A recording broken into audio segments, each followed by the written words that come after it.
Yo les gars, comment ça va? Pour ma part ça va bien. Je vous retrouve aujourd'hui pour une nouvelle vidéo.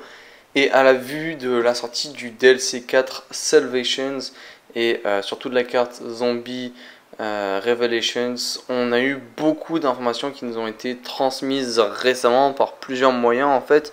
Et il y a eu une coupe d'infos intéressantes qui sont sorties, certaines dont vous êtes au courant, d'autres dont vous ne l'êtes probablement pas. Enfin bref, aujourd'hui je vais faire une vidéo récapitulative avec toutes les informations plutôt officielles venant de la part de Treyarch pour le DLC 4. Donc pas de spéculation, non, tout est officiel, tout vient de Jason Blundell, directeur artistique du studio et du mode de jeu Zombie. Donc voilà, tout vient de lui.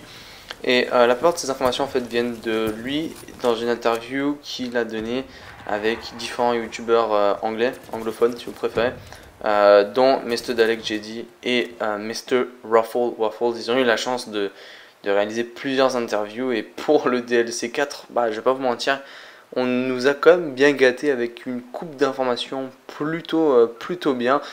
Et donc je vous fais un récap de tout dans cette vidéo. Il y a des choses dont vous pourrez possiblement être au courant et des choses qui ont vraiment tourné, d'autres choses qui sont moins évidentes. Enfin bref, on va vraiment essayer de faire le tour de tout ça en fait dans cette vidéo. Donc il y aura le lien des deux youtubeurs en question dans la description ou dans l'espace des commentaires si jamais vous voulez aller voir. Ça s'est résumé en 4 interviews très pertinentes, hein, autant les unes que les autres. Et la première information c'est par rapport au staff de Origins ou les bâtons élémentaires qui vont revenir. Alors c'était un petit peu attendu et je pense que certains de vous sont au courant. C'est dans une interview cette fois-ci entre Mr. Dalek JD et Jason Blundell, où est-ce que en gros Mr. Dalek a demandé si c'était possible de revoir les staffs et Dalek il a dit oui, on va revoir les staffs prochainement. Et on a eu plus d'informations parce que il existe deux versions de staff si jamais, pour faire simple au niveau de la storyline pour ceux qui suivent pas trop. Il y a les staffs, les vrais staffs en fait, et les staffs avec lesquels on a joué sur Origins qui sont des copies des originaux et pas des vrais staffs. Les vrais sont beaucoup plus puissants et beaucoup plus performants, enfin bref, vous m'avez compris. On n'a jamais joué avec les vrais, on n'a même jamais vu les vrais.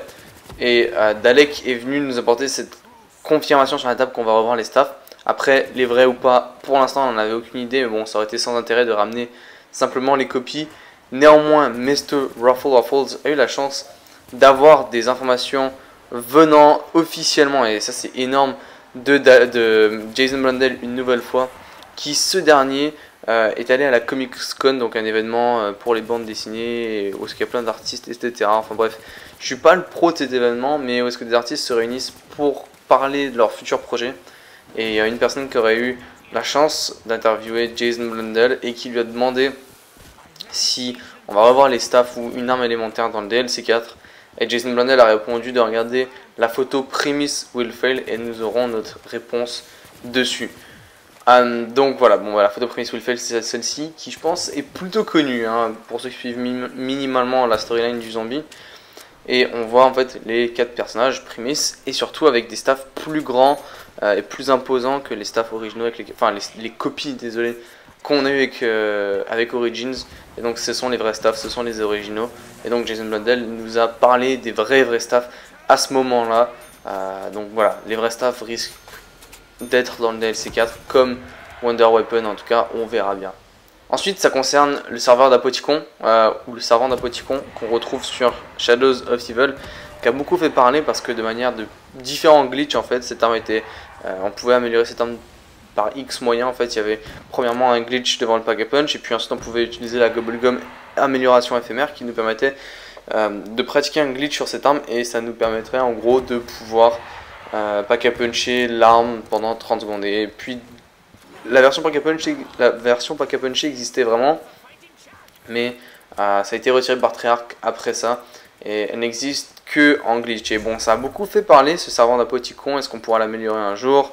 Il y a vraiment eu beaucoup de discussions autour de ça et c'est surtout en fait qu'il existe la version améliorée, donc c'était logique qu'un jour on puisse voir cette version améliorée. Et puis bon, c'est attendu pour le DLC 4 pour vous dire la vérité, et j'ai vraiment hâte de voir ce que ça va donner. Donc Jason Blundell une nouvelle fois ne l'a pas dit aussi explicitement que les staffs, mais on lui a demandé donc est-ce que le serveur d'Apoticon on peut l'améliorer, et il a répondu cette fois, ça c'était dans une interview avec Noaji, mais il l'a récapitulé, enfin il l'a redit avec Mr. Dalek JD en disant on peut pas l'améliorer pour le moment sur le zombie. Et ça, c'est juste avant le DLC 4. Donc, très logiquement, bah, ça nous fait un mini teaser de nous dire que ouais, on pourra améliorer le DLC 4 dans le DLC 4, le serveur d'Apoticon.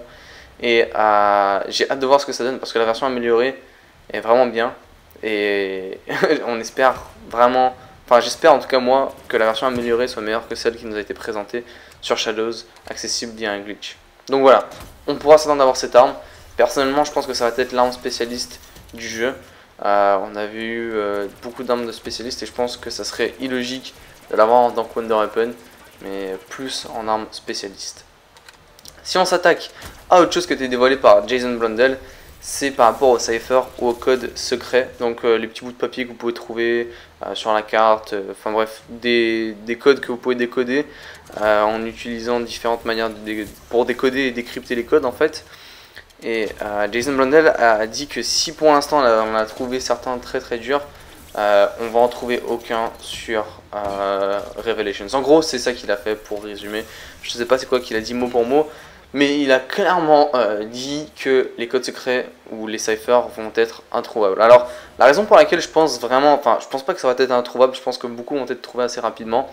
Néanmoins, je pense qu'il y en a d'autres qui vont prendre des mois et des mois avant d'être trouvés, voire des années, comme certains, ou certains vont juste jamais être décodés, comme c'est le cas d'un sur Mob of the Dead entre autres, désolé.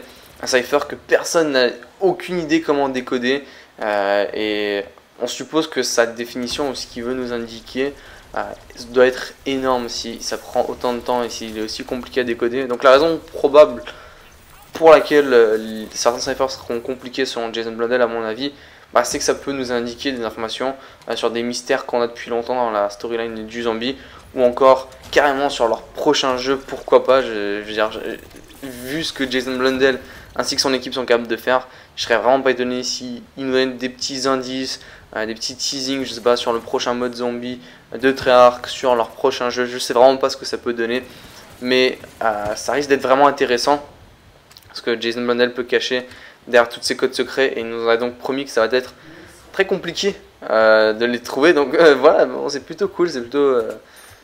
j'ai hâte de voir ce que ça va donner. Et puis finalement par rapport aux atouts, alors on n'a pas eu de nouvelles atouts sur Black Ops 3, enfin surtout au niveau des DLC, on en a eu des nouveaux avec Shadows of Evil, donc on a eu Widow's Wine, mais à part Widow's Wine, on n'a pas eu de nouvel atout, et je pense qu'il y a beaucoup de personnes qui espèrent au moins un nouvel atout, ou le retour d'un ancien atout par rapport au DLC 4, et on peut s'attendre à voir un nouvel atout selon Jason Blundell, parce que ce qu'il a dit en fait, c'était que ils peuvent mettre des atouts, enfin remettre des anciens atouts ou en créer de nouveaux par rapport à la carte, et pas seulement pour faire plaisir en fait aux joueurs zombies. Et c'est vrai que quand en fait on réfléchit un petit peu, par exemple l'atout PhD Flopper qui a été retiré, bah, c'est vrai que ça collait beaucoup sur la carte de Black Ops 1, mais quand on regarde les cartes de Black Ops 2, ça colle beaucoup moins. À part franchement Die Rise, bah, PhD Flopper colle pas vraiment avec les cartes de Black Ops 2, Black Ops 3. Et c'est la raison pour laquelle un des atouts préférés de la communauté a été retiré et que tout le monde espère le revoir. Pourtant, il colle pas vraiment avec le style de carte qu'on a. Néanmoins, il a parlé de ça et directement, il y a eu un déclic dans ma tête par rapport à un atout qu'on a vu sur Buried, Elixir de Vautour. Donc je sais pas si vous étiez fan de cet atout, mais c'est un atout qui permettait entre autres de voir à travers les murs les objets de la carte, donc le pack à punch, la boîte, les emplacements d'atouts, les armes sur le mur, et puis peut-être les tables de construction aussi. Donc ça nous permettait de voir ça, plus ça nous permettait de récolter des points et des balles sur les cadavres des zombies, et finalement ça nous permettait d'avoir du sang de zombies qui nous immunisait contre les zombies pour 3 ou 4 secondes. En gros c'est ça que cet atout faisait. Et c'est un atout qui était quand même pas con comme idée. Néanmoins sur Buried c'était pas un atout vraiment intéressant. Néanmoins là pour le coup, comme je l'ai dit, Jason Blundell a dit que ils vont mettre des atouts en fonction de la carte. Et pour vous dire la vérité, Revelations elle a l'air grande, elle a l'air vraiment bordélique, chaotique, parfait pour mettre l'atout Buried, ou est-ce que des découvertes de cartes, ou est-ce que pour se retrouver, ça serait juste excellent en fait. Franchement ça colle très bien avec Buried à mon avis en fait, enfin pas avec Buried désolé, avec Revelations, et c'est la raison pour laquelle je pense personnellement qu'il y a de grandes chances qu'on puisse voir Elixir de Vautour. C'est juste une petite assumption que je fais comme ça, une petite devinette. Je pense pas qu'on verra d'autres atouts, Kiki ou n'importe quel autre atout qui nous a précédemment été présenté dans l'histoire du zombie. Mais je pense que Elixir de Vautour, il y a des chances qu'il revienne.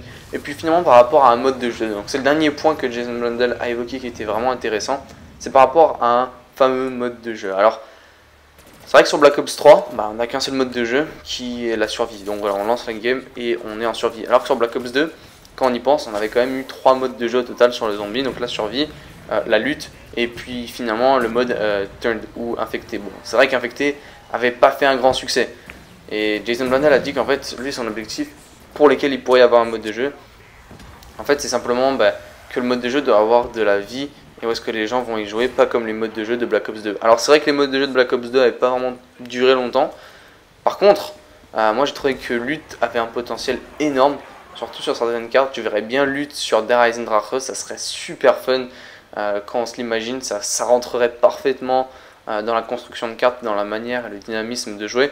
Donc je pense que Lutte, il y a de grandes chances que ça puisse peut-être revenir, et comme il l'a dit, en fait ça dépend de comment ils peuvent faire en sorte pour que le mode de jeu soit apprécié, qu'elles ne veulent pas mettre un mode de jeu qui sera là plus pour être une décoration qu'un mode de jeu joué. Donc je ne sais pas si on verra un mode de jeu, mais il n'a pas dit non forcément Jason Blundell, et la raison pour laquelle j'évoque ça, c'est que je pense que c'est possible, enfin c'est juste une petite idée ou une petite théorie, qu'on puisse un jour voir un mode de jeu sur Black Ops 3 après le DLC 4 en fait, après Revelations, parce que Jason Blundell se concentre beaucoup sur l'histoire, sur les ciphers, sur un paquet de trucs de ce style là qui prend beaucoup de temps, et il est clair que quand Revelations sera sorti, moi je serais pas étonné si Jason Blundell et son équipe décident de se consacrer à Black Ops 3 pour peut-être rajouter un mode de jeu pour prolonger la durée de vie de Black Ops 3, surtout que sur console il n'y aura pas le custom zombie qui sera disponible sur PC. Donc voilà, je vous ai fait un résumé en gros des choses que Jason Blundell a dit durant ses interviews. Il y avait d'autres petits détails vraiment minimes et d'autres choses qui ont été résolues avec le temps, avec le prologue de Revelations et autre chose. Donc voilà, bon, je vous ai résumé un petit peu les informations qui sont plutôt sûres. Donc voilà, j'ai hâte de voir ce que vous en pensez. Donnez-moi votre avis dans l'espace des commentaires. Je vous dis ciao les gars, je vous retrouve vite pour une autre vidéo. Peace.